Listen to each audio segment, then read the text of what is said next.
General Barack Mini takachimaka chigem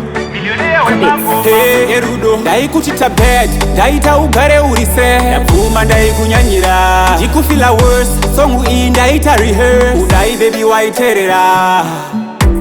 shamukadzi ndapfuma apaya ndakanyengerwa nepfuma tikatanga kukusema sechiruma kukutuka nentebele kuti mudiwa wangu sorry zveshuwa ndadzidza iwe wakakosha mudiwa wangu sorry dzoka mudiwa wangu tivake mudiwa wangu sorry zveshuwa ndadzidza iwe wakakosha mudiwa wangu sorry dzoka mudiwa wangu tivake musha past is past ngatichienda forward bongo ndakaita chikawadi unondipa power ndinewe I'm empowered ndasuwa rudo rwako ndasuwa session anomira newe ndianiko mumanation hakuna mumwe achakutorera position wakanyanya wandiimbisa paversion ndatonyora iri tsamba dzoka upenyu hauchafamba dzoka mudiwa wangu sorry zveshuwa ndadzidza iwe wakakosha mudiwa wangu sorry dzoka mudiwa wangu tivake mudiwa wangu sorry zveshuwa ndadzidza iwe wakakosha mudiwa wangu sorry dzoka mudiwa wangu tivake musha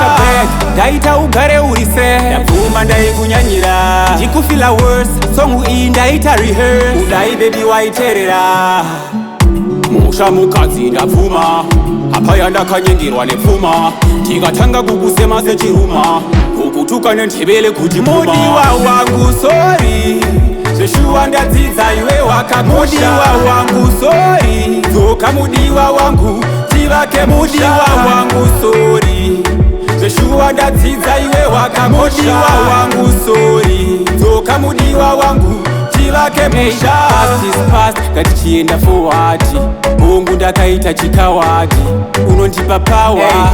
ndinewe I'm empowered ndasuwa rudo rwako ndasuwa session anomira newe ndianiko mumanation hakuna mumwe achakutorera position wakanyanya wandiimbisa paversion